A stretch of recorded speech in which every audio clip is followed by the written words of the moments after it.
Hello and welcome. This is going to be another astrological compatibility video and the last of the matchups with Capricorn.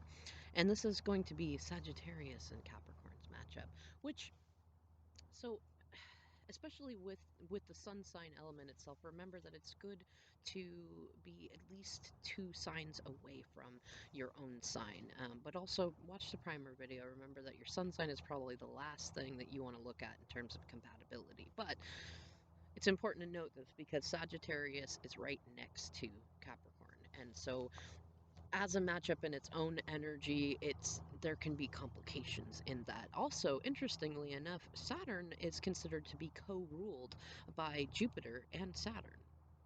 Sorry, did I say Saturn? Sorry, Sagittarius is looked at as co-ruled by the two, and strangely enough, Aquarius is considered co-ruled by Saturn and Uranus. It's an interesting thing, and I don't know all of the history behind that, but I do find it valuable, and especially when you look at that. So how do you put it? Okay, so when you're looking at the houses, Sagittarius rules the 11th house, or excuse me, the ninth house. And that to me, in a house, is like the library slash, oh, how do I even put it? It's like a library slash spiritual room. It's hard because that, like, I ran into some complications when I was making these metaphors, and that Aquarius is also very much like spiritual, and so I give Aquarius more of the like the prayer room sort of thing, but Sagittarius would kind of like be a library that is also combined to be like a yoga slash meditation room, because being ruled by Jupiter, Sagittarius is all about exploration and both of the environment around them and also inwardly. It's a very spiritual sign. And for much of the same reasons, often a very kinky sign, and often also a very caretaker sign. And it's one of the only glyphs that is like so it's a centaur. It's one of the few like mythological creatures. Interestingly enough, so is Capricorn, being the sea goat, which is misrepresented. It's actually supposed to be it's starting out as a fish and evolving into a goat that climbs the mountain. But just in looking at those two elements, it's a very interesting mixture to see the two. And so you both tend to have a what do you call it, a proclivity for philosophy and an enjoyment of pushing boundaries. And I mean, because with the mixture of the horse and the goat, there's definitely a shared capriciousness, and with the sharing of the presence of Saturn in both areas, there's also an appreciation for playfulness, being and empathy, and the herd, the value in that. That being said, I mean, Capricorn is the 10th house, which is the house of the father, and it's I mean, it's the office, it's a government, it's rules and things like that. And Sagittarius is so like both elements, like the libraries and the office, would have books and things in them and would be about personal growth.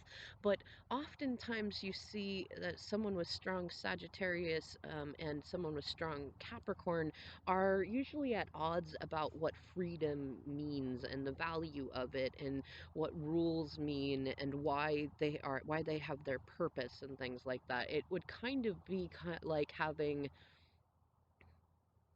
how do I even put it? It's kind of like the political spectrum, to where you have like total anarchy on one side and then total authoritarianism on the other side. Although the irony is that both Sagittarius and Capricorn as people typically don't like going to either extreme, which is a really good thing. That's where you can connect on that. But in the said dynamic, Sagittarius would be much more like the anarchist. They absolutely need their freedom, and that can appear in many different ways. It could be the freedom to talk to whoever they want. It could be the freedom to have whatever friends they want. It could be the freedom to travel, because Sagittarius is also related to travel to foreign lands, and like it's it's opposite to Gemini, which is like short travels, local travels, things like that, and the smaller nuclear family, whereas Sagittarius is like the wider family and the way that we are connected in a collective way. But being the house of government, Capricorn also very much has to do with how we act as a collective.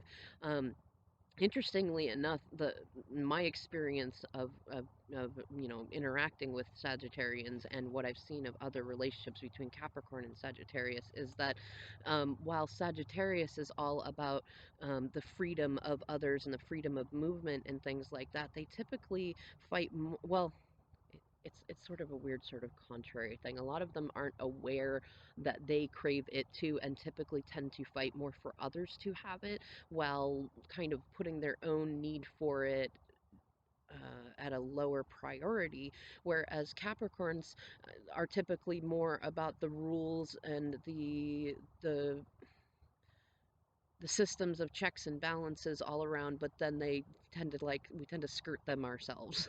And so both are a bit of contrarians in that way. Sagittarius is also a fire sign, and also a little mixture of air in there because of the arrow and also the movement of horses. It also has an interesting mixture with earth in there, and would be kind of one of the only signs I would qualify that has kind of like a triple sign thing going on. We got earth, fire, and air, it just in the glyph alone. And it also fits in with Sagittarius would be kind of like the not so if Capricorn is the father, which actually comes after Sagittarius, you could look at Sagittarius as kind of like a woman in her mid 20s, and Capricorn as kind of like the it's ironic because Capricorn is one of the most feminine of the earth signs, but it would still be more likened to like a father, a man who is like on like early late not late 30s, early 40s ish, more in the maturity in there. But Sagittarius is also very mature. And so they both kind of have they're kind of set in their ways, but Sagittarius is still much more like, I still want to go and explore, and I know what I know, and you know how we are when we're in that at that age, and that can happen throughout much of their lives. And Capricorn is in a dynamic with Sagittarius is much more of a homebody, where Sagittarius ruled by fire is much more like, let's be spontaneous and go do this. And actually, as a Capricorn, you probably really appreciate a Sagittarian's ability to kind of warm up your cold winterness and say, come on, let's go and do this. And as a Sagittarian, you might very much appreciate Capricorn's ability to say, wait a minute, let's think about this. If we spend all this money going on this adventure, we're not going to have enough for the bills when we get back. Why don't we find out a way to do both?